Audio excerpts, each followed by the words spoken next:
Good morning, everyone. This is Paula O'Sullivan from Possum Digital. I hope you're all staying warm. It's a very, very cold Sydney morning, hence the scarf yet again, and my hands are freezing. What I want to cover off with you today is some really super interesting news coming out of Facebook.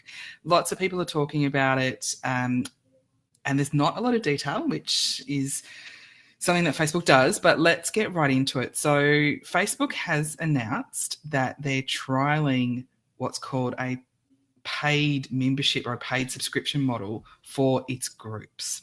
So I'm just going to read directly from the Facebook page where they say, "We hear from group admins that they're looking for ways to help them earn money, to deepen engagement with their members and continue to support their communities. Many admins do this today by creating an additional subscribers-only group that sits alongside their existing group and rely on additional tools to track and collect their payments. Subscription groups were created to make it easier for admins to provide these experiences with built-in tools and save them time so they can focus on offering members-only content. For members, they're now able to sign up and manage their subscription through the Facebook app for iOS and Android." So what does this actually mean in real life? On the surface, it seems like a really awesome way to add an extra if you're running a Facebook group and you want to run, say, a mastermind group or some sort of paid subscription model where you have people pay you every month to participate. On the surface, it sounds awesome. It sounds really, really great. And it sounds like it could be something that you could set up and implement really quickly. So I guess that's a benefit. But if you dig a little bit deeper, and I'm going to read directly from a TechCrunch article that came out yesterday, it says Facebook is starting to let group admins charge between $4.99 to $29.99 per month for access. So there seems to be a price that's attached to that, like a price bracket, and that seems quite reasonable. And I imagine that it's probably US dollars. So let's keep that in mind. During the test, now this is the crunch. This is part of the cruncher. During the test, Facebook won't be taking a cut. Surprise, surprise. But because the feature builds through iOS and Android, those operating systems get their 30% cut of a user's first year subscription and 15% after that. But if Facebook eventually did ask for a revenue share, it could finally start to monetize the group's feature that's grown to more than 1 billion users. So here we now start to dig a little bit deeper.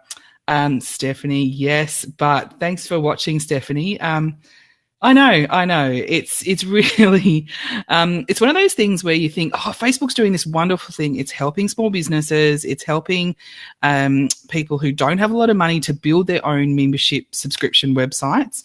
It's going to help them. However, if you take into account how much you can charge, so if the upper limit to that is, say, $30 US a month, and iOS or Android, so Apple or Android are going to take their 30% cut in the first year. So already that's $10 gone. Now, is Facebook going to take an extra cut out of that, or are they going to revenue share with Apple and Android? Now, I don't see Apple and Android sharing revenue with Facebook, but we'll see. So that's probably the first thing that I would point out is that, yes, this is an exciting and this is an interesting movement in this space, but that's the first thing that I would say about this. The other thing that I would say about this as well is if you do build your subscription membership base within, so just say this is rolled out and anyone can access it, and you start to build a little bit of a membership group and you start charging through, charging through the app. What's to say that Facebook won't shut it down tomorrow?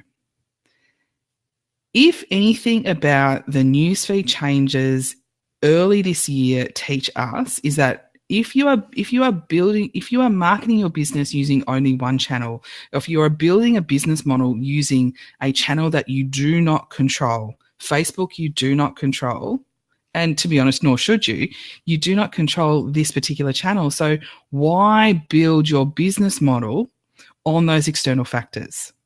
So that's something I would really encourage you and really like you to think about is if you want to build a membership site, or if you want to build a subscription model, or if you want to build a paid mastermind group, or if you want to build any of these things within your business, my view is that it's much smarter to go and build your own website, to go and build your own asset, to go and build your own portal. Yes, it's going to cost you a bit more up front. However, if Facebook then decided, nah, we're losing too much money out of this, or or privacy has been breached again, or for whatever reason, in 1 month's time, we're going to stop all of this. There's your business model gone. There's your revenue stream gone.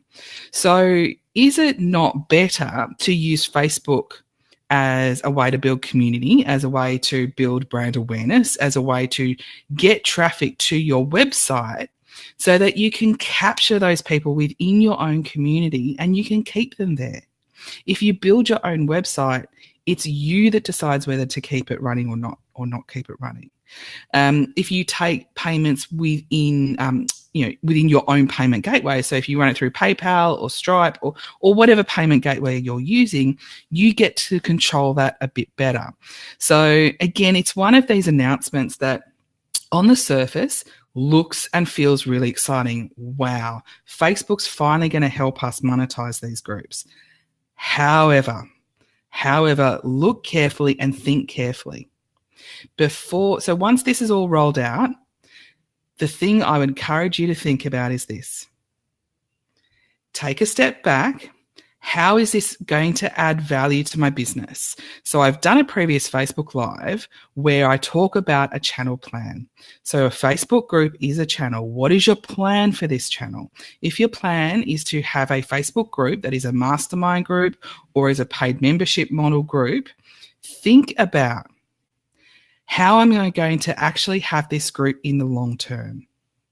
If I don't want to be stressed out by changes to Facebook terms of service or changes to the way Facebook models this or changes to how they charge or allow, there's a bunch of things that are just not within your control, are you not better off creating maybe a free group or creating a private group that supplements activity you're doing on your website?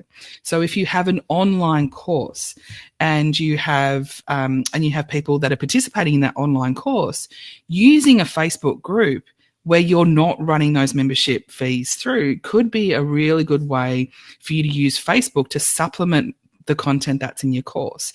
So my biggest recommendation out of this is to watch this space with caution.